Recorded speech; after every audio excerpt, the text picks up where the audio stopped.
Hi, I'm Rita Wilkins, also known as the Downsizing Designer.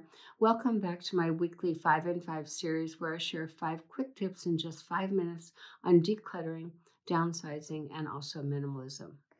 So, for those of you that have been showing up week after week, I can't tell you how much I appreciate it, and I love your comments, so keep them coming. And then also for those of you that are new, I'm so glad you're here and welcome. So, have you ever stood in front of a room, you desperately wanted to declutter it, but you just felt completely stuck? So, it's not just about the stuff, it's really about what's going on in your head. So, today I'm going to break down the 5 most common mental blocks that keep people trapped in that clutter. And more importantly, I'm going to show you how to break free from it after all. So, let's go ahead and dive in. So, my tip number one is you might need it someday. So, the fear of what if is one of the biggest decluttering roadblocks people have. We keep things just in case, even if we haven't touched them in years. So, if you try this, set a policy for yourself, a guideline of some kind that says use it or lose it. And if you haven't used it in the past 6 or 12 months, chances are you won't. And just go ahead and get rid of it then. And the second tip is the guilt trap. So many of us keep things out of guilt. Gifts that were never used, expensive items that weren't worth it, or even the things that we feel obligated to hold on to. So those could be things like the inherited items from your grandparents or sometimes the gifts from other people. So if you try this, just shift your mindset. The money has already been spent, the gift has already been given, and keeping something out of guilt only weighs you down. So let it go with gratitude. My third tip is the too overwhelming freeze. So when clutter feels too big to tackle, we just shut down, we don't even start because it's just easier to avoid it than it is to face that mess head on.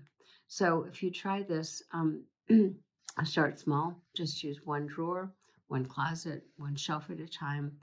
You don't have to do it all. You don't have to do it all today. Just start, and the momentum will follow, and you'll be glad that you did. And tip number four is the sunk cost fallacy. So this one's a little bit tricky because we hold on to things because we spent good money on them, thinking that keeping them somehow makes up for the cost, which of course we know it doesn't. Um, and so if you try this, keep an item, keeping an item that you don't use won't bring your money back. But selling it or donating it or giving it to someone else who might need it is going to actually help it find its value again. And tip number five is the identity attachment. So sometimes clutter just isn't about the stuff. It's tied to who we used to be. So whether it's clothes from a past career, an old hobby supply closet, or something from a life stage that you've outgrown, letting letting go can feel like losing a piece of yourself. So if you try this, remind yourself that you are not your stuff. Holding on to the past won't help you move forward. Embrace who you are today and create that space for the future. So breaking free from clutter isn't just about organizing, it's about releasing the thoughts that get you stuck.